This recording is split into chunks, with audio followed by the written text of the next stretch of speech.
ಸಚಿವ ರಾಜಣ್ಣ ಮೇಲೆ honey trap ಆರೋಪ. ಕರ್ನಾಟಕ ಸಿಡಿ ಪೆನ್ ಡ್ರೈವ್ ನ ಕಾರ್ಖಾನೆಯಾಗಿದೆ ಅಂತ ರಾಜಣ್ಣ ಹೇಳಿದ್ರು. ವಿಧಾನಸಭೆ ಕಲಾಪದಲ್ಲಿ ಎದ್ದು ನಿಂತು ಮಾತನಾಡ್ತಾ ಹೀಗೆ ಹೇಳಿಕೆಯನ್ನ ಕೊಟ್ಟರು. ಸಿಡಿ ಮಾಡುವಂತ 48 ಜನರಿದ್ದಾರೆ ಅನ್ನೋದಾಗಿಯೂ ಕೂಡ ಆ ಸಂದರ್ಭ ಹೇಳಿದ್ರು. ರಾಜ್ಯಕ್ಕೆ ಮಾತ್ರ ಅಲ್ಲ, ರಾಷ್ಟ್ರ ಮಟ್ಟದವರೆಗೂ ಹನಿ ಟ್ರ್ಯಾಪ್. 48 ಜನರ ಪೆನ್ ಡ್ರೈವ್ ಕೂಡ ಇದೆ ಅಂತ ರಾಜಣ್ಣ ಬಾಂಬ್ ಸಿಡಿಸಿದ್ದಾರೆ. ನಾನು ಗೃಹ ಮಂತ್ರಿಗಳಿಗೆ ಲಿಖಿತ ದೂರನ್ನ ನೀಡ್ತೇನೆ. ಈ ಬಗ್ಗೆ ಹನಿ ಟ್ರ್ಯಾಪ್ ಹಿಂದೆ ದೊಡ್ಡ ಜಾಲವೇ ಇದೆ ಅಂತ ರಾಜಣ್ಣ ಹೇಳಿದ್ದಾರೆ. ಇದ್ರ ಹಿಂದೆ ಯಾರಿದ್ರೂ ಹೊರಗಡೆ ಬರಬೇಕು. ಕರ್ನಾಟಕ ಸಿಡಿ ಹಾಗೆ ಪೆನ್ ಡ್ರೈವ್ ನ ಕಾರ್ಖಾನೆಯಾಗಿದೆ ಅಂತ ಆಕ್ರೋಶ ವ್ಯಕ್ತಪಡಿಸಿದ್ದಾರೆ ಕಲಾಪದಲ್ಲಿ. ಒಬ್ಬರಾದ್ಮೇಲೆ ಒಬ್ರು ಈ ವಿಚಾರವಾಗಿ ಮಾತನಾಡಿದ್ರು. ನನ್ನ ಹೆಸರನ್ನ ಪ್ರಸ್ತಾಪ ಮಾಡಿರೋದ್ರಿಂದ ನಾನು ಅದಕ್ಕೆ ಕ್ಲಾರಿಫಿಕೇಶನ್ ಕೊಡ್ತಕ್ಕಂಥದ್ದು ಅಥವಾ ವಾಸ್ತವಾಂಶವನ್ನು ತಿಳಿಸತಕ್ಕಂಥ ಚರ್ಚೆ ಬೇಡ.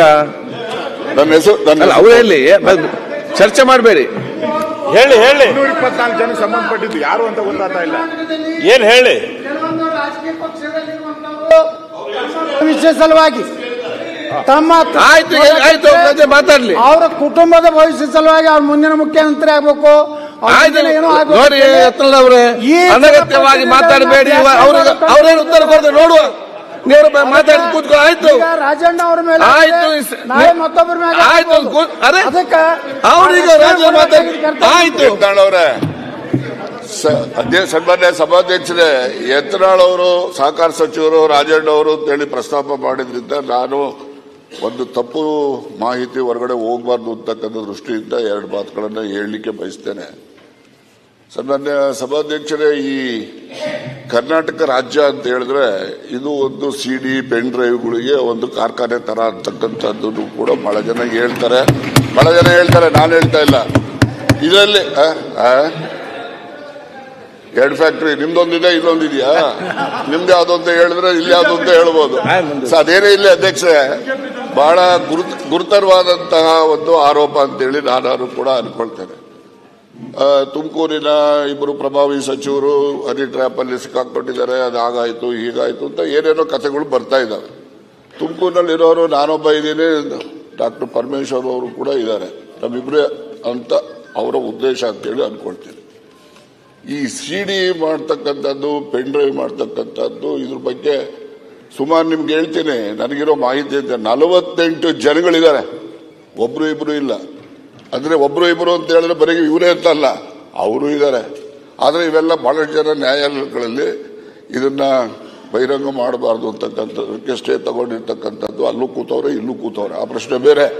ಇದರಲ್ಲಿ ಬರೀ ನಮ್ಮ ರಾಜ್ಯಕ್ಕೆ ಸೀಮಿತ ಆಗಿಲ್ಲ ಅಧ್ಯಕ್ಷರೇ, ಇದು ರಾಷ್ಟ್ರ ಮಟ್ಟದ ಎಲ್ಲಾ ಪಕ್ಷದಲ್ಲಿರ್ತಕ್ಕಂಥ ಮುಖಂಡಗಳು ಹನಿ ಟ್ರ್ಯಾಪ್ನ ಪೆನ್ ಡ್ರೈವ್ಗಳು ಕೂಡ ಇದಾವೆ. ಆ ಒಂದು ದೃಷ್ಟಿನಲ್ಲಿ ನನ್ನ ಮೇಲೆ ಆರೋಪ ಏನಿದೆ, ಅದಕ್ಕೋಸ್ಕರ ಈ ಆರೋಪಕ್ಕೆ ಇಲ್ಲಿ ಉತ್ತರ ಹೇಳಿದ್ರೆ ಅದಕ್ಕೆ ಸರಿ ಹೋಗೋದಿಲ್ಲ. ನಾನು ನಮ್ಮ ಗೃಹ ಮಂತ್ರಿಗಳಿಗೆ ಒತ್ತಾಯ ಮಾಡ್ತೇನೆ. ನಾನು ಒಂದು ಲಿಖಿತ ಕಂಪ್ಲೇಂಟ್ ಅನ್ನು ಕೊಡ್ತೀನಿ. ಆ ಕಂಪ್ಲೇಂಟ್ ಆಧರಿಸಿ ಅವರು ತನಿಖೆ ಮಾಡಿಸ್ಬೇಕು. ಇದರಲ್ಲಿ ಯಾರೆಲ್ಲ ಪ್ರೊಡ್ಯೂಸರ್ಸ್ ಇದ್ದಾರೆ, ಡೈರೆಕ್ಟರ್ಸ್ ಯಾರ್ಯಾರಿದ್ದಾರೆ, ಇವೆಲ್ಲವೂ ಕೂಡ ಹೊರಗಡೆ ಬರಲಿ, ಜನಗಳಿಗೆ ಗೊತ್ತಾಗಲಿ. ಆಕ್ಟರ್ಸ್ಗಳು ಯಾರ್ಯಾರು, ಇವೆಲ್ಲ ಗೊತ್ತಾದ್ರೆ ಆಚೆ ಕಡೆನೂ ಸ್ವಾಗತಿಸ್ರಿ. ನಿಮ್ಮಲ್ಲಿ 48 ಜನರದು ಪೆನ್ ಡ್ರೈವ್ಗಳು ಇದಾವೆ. ಇಲ್ಲಿಯವರು ಇದ್ದಾರೆ, ಅಲ್ಲಿಯವರು ಇದ್ದಾರೆ. ರಾಜ್ಯ ಮಟ್ಟದಲ್ಲ, ರಾಷ್ಟ್ರ ಮಟ್ಟದಲ್ಲಿ ಇರ್ತಕ್ಕಂಥ ಎಲ್ಲ ಪಕ್ಷದ ಮುಖಂಡರು ಕೂಡ ಇದಾವೆ. ಅದರಿಂದ ಇದೊಂದು ಪಿಡುಗು. ಇದು ಸುಮ್ಮನೆ ಯಾರೋ ಒಬ್ರು ಮಾಡಿದ್ರೆ ಎಲ್ರಿಗೂ ಕೂಡ ಅನ್ವಯ ಆಗೋ ರೀತಿಯಲ್ಲಿ ಅದನ್ನು ಆರೋಪ ಮಾಡ್ತಕ್ಕಂಥದ್ದು ನಿಲ್ಲಬೇಕು. ಜನರುಗಳಿಗೆ ಏನು ಸಾರ್ವಜನಿಕ ಜೀವನದಲ್ಲಿ ಇರ್ತಕ್ಕಂಥವ್ರಿಗೆ ಹೊರಗಡೆ ಗೌರವ ಬರಬೇಕು. ಆ ರೀತಿ ಆಗಬೇಕು ಅಂತಕ್ಕಂಥ ಉದ್ದೇಶದಿಂದ ನಾನು ಗೃಹ ಮಂತ್ರಿಗಳಿಗೆ ಒತ್ತಾಯ ಮಾಡ್ತಕ್ಕಂಥದ್ದು. ನಾನು ಲಿಖಿತ ಕಂಪ್ಲೇಂಟ್ ಅನ್ನು ಕೊಡ್ತೇನೆ. ಅದ್ರ ಮೇಲೆ ಅವರು ಸೂಕ್ತವಾಗಿ ತನಿಖೆ ಮಾಡಿಸಿ ಯಾರೆಲ್ಲ ಇದ್ದಾರೆ, ಅವ್ರು ಯಾರೇ ಇರಲಿ, ಅದು ಎಲ್ಲವನ್ನೂ ಕೂಡ ಸಾರ್ವಜನಿಕರಿಗೆ ಬಹಿರಂಗ ಆಗಬೇಕು. ಸುಮ್ಮನೆ ಪಾಪ ಈ ರೇವಣ್ಣವರು ಅವ್ರದ್ದು, ಅವರ ಇನ್ನೊಂದು ಕುಟುಂಬದ್ದು ಇವೆಲ್ಲ ಬರ್ತವೆ. ಈಗ ನನ್ನ ಮೇಲೂ ಕೂಡ ಅಟೆಂಪ್ಟ್ ಮಾಡಿದ್ದಾರೆ ಅಂತಕ್ಕಂಥದ್ದಕ್ಕೆ ಪುರಾವೆಗಳನ್ನು ಇಟ್ಕೊಂಡಿದ್ದೀನಿ ನಾನು. ಅದ್ರ ಬಗ್ಗೆ ದೂರನ್ನು ಕೊಡ್ತೇನೆ. ಅದಕ್ಕೆ ಗೃಹ ಮಂತ್ರಿಗಳು ಒಂದು ವಿಶೇಷವಾದ ತನಿಖೆಯನ್ನ ಮಾಡಿಸಿ ಯಾರೆಲ್ಲ ಇದ್ದಾರೆ ಅವನ್ನೆಲ್ಲ ಕೂಡ ಬಹಿರಂಗ ಮಾಡಬೇಕು ಅಂತಕ್ಕಂಥದ್ದು ನನ್ನ ಒತ್ತಾಯ. ಬಸವರಾಜ ಪಾಟೀಲ್ ಯತ್ನಾಳ್ ಅವರು ನನ್ನ ಹೆಸರನ್ನ ಪ್ರಸ್ತಾಪ ಮಾಡಿರೋದ್ರಿಂದ ನಾನು ಅದಕ್ಕೆ ಕ್ಲಾರಿಫಿಕೇಶನ್ ಕೊಡ್ತಕ್ಕಂಥದ್ದು ಅಥವಾ ವಾಸ್ತವಾಂಶವನ್ನು ತಿಳಿಸತಕ್ಕಂಥ ಪ್ರಯತ್ನ ಬೇಡ. ಅಧ್ಯಕ್ಷರೇ, ಗೃಹ ಮಂತ್ರಿಗಳು ಮಾತಾಡಿದ್ರೆ ಈಗ ಒಂದು ವಿಷಯವನ್ನ ನಾನು ಇಲ್ಲಿ ಪ್ರಸ್ತಾಪ ಮಾಡ್ಲಿಕ್ಕೆ ಬಯಸ್ತಾ ಇದ್ದೀನಿ. ಕರ್ನಾಟಕದ ರಾಜಕೀಯ ಇವತ್ತು ಬಹಳ ಕೆಟ್ಟ ಈಗ ನೋಡಿ ಇದೆ. ಈಗ ಸಮೃದ್ಧಿ ಮಂಜುನಾಥ್ ಮತ್ತೆ ರಾಜೇಗೌಡರು, ಜನಪ್ರತಿನಿಧಿ ಹರೀಶ್ ಮತ್ತೆ ಧರ್ಮಸಿಂಗ್ ಸಚಿವರನ್ನ ಬರ್ತೇನೆ ಜನಪ್ರತಿನಿಧಿ ಅಧ್ಯಕ್ಷ ನೋಡಿ, ಕರ್ನಾಟಕದ ಇತಿಹಾಸದಲ್ಲಿ ಕನ್ನಡ ನಾಡು ಸುಸಂಸ್ಕೃತ ಒಂದು ಅತ್ಯಂತ ಮುಂದುವರೆದ ರಾಜ್ಯ. ಆದ್ರೆ ಮುಗಿಸ್ತಿರಲ್ಲ ನೀವು ಸುಸಂಸ್ಕೃತ ಆಗುವಾಗ ಅದನ್ನು ಒಪ್ಪಬೇಕು, ನೀವಿಲ್ಲ ಅಂತ ನಾವು ಆಗ್ತದ. ಇವತ್ತೊಬ್ಬರು ಸಚಿವರ ಮೇಲೆ, ಇವತ್ತು ನಮ್ಮ ಸಹಕಾರಿ ಸಚಿವರ ಮೇಲೆ ಸಬ್ಜೆಕ್ಟ್ ಈಗ ಈ ಹನಿ ಸಮೃದ್ಧಿ ಮಂಜುನಾಥ್ ಮಾತಾಡಿ ಮಾತಾಡಿ ಯಾವ ಸಬ್ಜೆಕ್ಟ್ ಎಲ್ಲಿ ಸಮಸ್ಯೆ ಮಾತಾಡಿ. ನಾನು ಆಗ್ರಹ ಮಾಡ್ತೀನಿ, ಆಯ್ತು. ಈಗ ಮುಖ್ಯಮಂತ್ರಿಗಳಿಗೆ, ಗೃಹ ಮಂತ್ರಿಗಳಿಗೆ ಈ ಸಮೃದ್ಧಿ ಮಂಜುನಾಥ್ ಟೈಮ್ ಇಲ್ಲ, ನೀವು ಮಾತಾಡಿ. ಸಂಸ್ಕೃತಿ ಜನಪ್ರತಿನಿಧಿಗಳನ್ನ ಬ್ಲಾಕ್ ಮೇಲ್ ಮಾಡುವಂತದ್ದು, ಜನಪ್ರತಿನಿಧಿಗಳನ್ನ ಒಂದ್ ರೀತಿ ಅವರ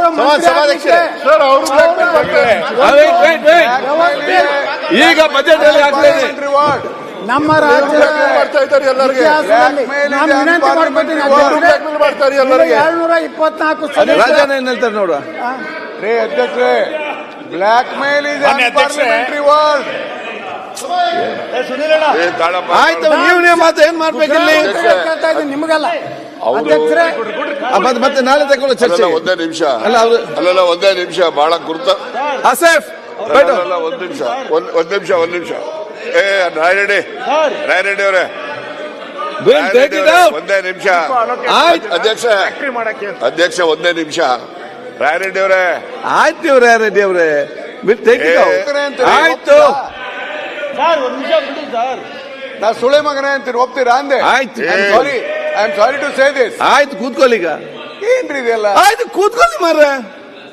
ಅದು ನಾನು ತೆಗಿತೇನೆ, ನಾನು ತೆಗಿಸ್ತೇನೆ ಹೇಳ್ತೇನೆ. Already told. ನಿಮ್ಗೆ ಕೇಳೋದಿಲ್ಲ, ನಾವೇನ್ ಮಾಡ್ಬೇಕು? ನಿಮ್ಗೆ ಕಿವಿ ಕೇಳಿದ್ರೆ ಬೊಬ್ಬೆಕ್ಕುವಾಗ ಅದು ನಾವು ನೋಡ್ತೇವೆ. ಅದನ್ನು ನಿಮ್ಮನ್ನು ಕರೆಸಿ ಕೂತ್ಕೊಂಡು ಓದಿಸ್ತೇನೆ. ಕೂತ್ಕೊಳ್ಳಿ ಈಗ, ಕೂತ್ಕೊಳ್ಳಿ. ಆಯ್ತು, ಈಗ ಲೇಟ್ ಆಯ್ತು. ಶಬ್ದ ಯಾರಿಗೆ ಉಪಯೋಗ ಮಾಡಿದ್ರು? ನಿಮ್ಮಷ್ಟು ಒಳ್ಳೆಯವರು ಯಾರು ಇಲ್ಲ, ನಿಮ್ಮಷ್ಟು ಬುದ್ಧಿವಂತರು ಯಾರು ಇಲ್ಲ. ಎಲ್ಲ ಈಗ ಕೂತ್ಕೊಳ್ಳಿ. ಆಯ್ತು, ಪ್ಲೀಸ್ ಕೂತ್ಕೊಳ್ಳಿ. ಬಳಸಬಾರದು ಅಂತ ಹೇಳಿ. Okay, thank you. ಸನ್ಮಾನ್ಯ ಸಭಾಧ್ಯಕ್ಷರೇ, ಈಗ ಎಂದು ನಾಳೆ ಮಾತಾಡೋದು. ಸನ್ಮಾನ್ಯ ಬಸವರಾಜ ಪಾಟೀಲ್ ಯತ್ನಾಳ್ ಅವರು ನನ್ನ ಹೆಸರನ್ನ ಪ್ರಸ್ತಾಪ ಮಾಡಿರೋದ್ರಿಂದ ನಾನು ಅದಕ್ಕೆ ಕ್ಲಾರಿಫಿಕೇಶನ್ ಕೊಡ್ತಕ್ಕಂಥದ್ದು ಅಥವಾ ವಾಸ್ತವಾಂಶವನ್ನು ತಿಳಿಸತಕ್ಕಂಥ ಚರ್ಚೆ ಬೇಡ. ನನ್ನ ಹೆಸರು ಅವರೇ ಇಲ್ಲಿ ಚರ್ಚೆ ಮಾಡಬೇಡಿ. ಹೇಳಿ 224 ಜನ ಸಂಬಂಧಪಟ್ಟಿದ್ದು ಯಾರು ಅಂತ ಗೊತ್ತಾಗ್ತಾ ಇಲ್ಲ. ಏನ್ ಹೇಳಿ?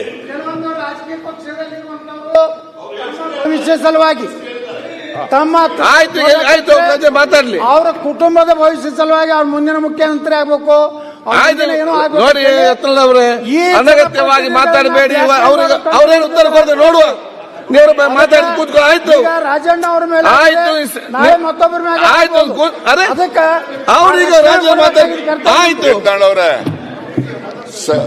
ಸನ್ಮಾನ್ಯ ಸಭಾಧ್ಯಕ್ಷರೇ, ಯತ್ನಾಳ್ ಅವರು ಸಹಕಾರ ಸಚಿವರು, ರಾಜಣ್ಣ ಅವರು ಅಂತೇಳಿ ಪ್ರಸ್ತಾಪ ಮಾಡಿದ್ರಿಂದ ನಾನು ಒಂದು ತಪ್ಪು ಮಾಹಿತಿ ಹೊರಗಡೆ ಹೋಗಬಾರ್ದು ಅಂತಕ್ಕಂಥ ದೃಷ್ಟಿಯಿಂದ 2 ಮಾತುಗಳನ್ನು ಹೇಳಲಿಕ್ಕೆ ಬಯಸ್ತೇನೆ.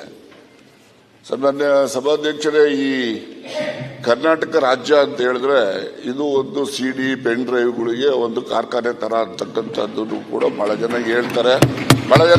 ನಾನು ಹೇಳ್ತಾ ಇಲ್ಲ. ಇದರಲ್ಲಿ 2 ಫ್ಯಾಕ್ಟ್ರಿ, ನಿಮ್ದೊಂದಿದೆ, ಇಲ್ಲೊಂದಿದೆಯಾ? ನಿಮ್ದು ಯಾವ್ದು ಅಂತ ಹೇಳಿದ್ರೆ ಇಲ್ಲಿ ಯಾವ್ದು ಅಂತ ಹೇಳ್ಬೋದು. ಅದೇನೇ ಇಲ್ಲ ಅಧ್ಯಕ್ಷರೇ, ಬಹಳ ಗುರುತರವಾದಂತಹ ಒಂದು ಆರೋಪ ಅಂತೇಳಿ ನಾನು ಕೂಡ ಅನ್ಕೊಳ್ತೇನೆ. ತುಮಕೂರಿನ 2 ಪ್ರಭಾವಿ ಸಚಿವರು ಹನಿ ಟ್ರ್ಯಾಪ್ ಅಲ್ಲಿ ಸಿಕ್ಕಾಕೊಂಡಿದ್ದಾರೆ, ಅದಾಗಾಯ್ತು ಹೀಗಾಯ್ತು ಅಂತ ಏನೇನೋ ಕಥೆಗಳು ಬರ್ತಾ ಇದ್ದಾವೆ. ತುಮಕೂರಿನಲ್ಲಿರೋರು ನಾನೊಬ್ಬ ಇದ್ದೀನಿ, ಡಾಕ್ಟರ್ ಪರಮೇಶ್ವರ್ ಅವರು ಕೂಡ ಇದ್ದಾರೆ, ನಮ್ಮಿಬ್ರೇ ಅಂತ ಅವರ ಉದ್ದೇಶ ಅಂತೇಳಿ ಅನ್ಕೊಳ್ತೀನಿ.